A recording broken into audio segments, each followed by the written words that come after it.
প্রথমেই চলে আসি খাবারের দিকে। এখানে ছিল স্টার্টার আইটেমে প্রথমে বেবি কর্ন, আর ছিল চিলি পনির টিক্কা, আর চিকেন পাকোড়া টাইপ। তো তারপর মকটেল ছিল। মকটেল খাবার পর আমরা এসেছিলাম মেন কোর্সে।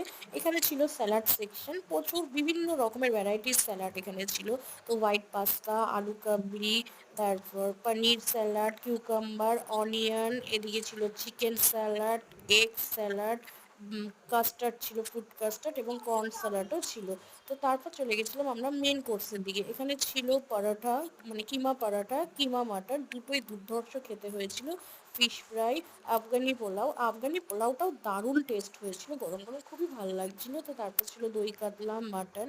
তো এগুলো খাবার পর আমি চলে গেছিলাম চাটনি, পাঁপড় আর মিষ্টির দিকে। মিষ্টিতে ছিল হচ্ছে ওই রসমালাই টাইপের এক ধরনের সন্দেশ আর বেক রসগোল্লা। তো তারপর সেটা খাওয়ার পর চলে এসেছিলাম পানের কাছে।